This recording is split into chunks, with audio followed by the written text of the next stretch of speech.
आज सकाळी थंडीमुळे उठायला उशीरच झाला. मग काय, लेकीच्या डब्याला घाई होणारच होती. फ्रीजमध्ये पाहिलं तर निसून ठेवलेली गवार होती. पटकन कढई तापत ठेवली, त्यामध्ये मोहरी तडतडायला टाकली, जिरं टाकलं नाचायला, लसूण ठेचून टाकला आणि सोबतच हिरवागार कढीपत्ता टाकला. स्वच्छ धुवून घेतलेली गवार परतून घेतली, सोबत एक मोठा बटाटा कापून टाकला. पुन्हा एकदा 2 मिनटं परतून घेतलं मस्तपैकी आणि सोबतच टाकली हळद, मिरची पावडर, कांदा लसूण मसाला, थोडंसं हिंग टाकलं, मिक्स करून घेतलं आणि सोबत टाकली कोथिंबीर आणि चवीपुरतं मीठ टाकलं.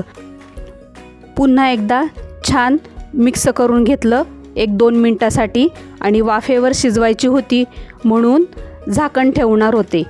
ते ठेवून घेतलं आणि 10 ते 15 मिनटं वाफेवर छान गवार बटाट्याची भाजी शिजवून घेतली. मस्त शिजलेली आहे. टिफिनसाठी भाजी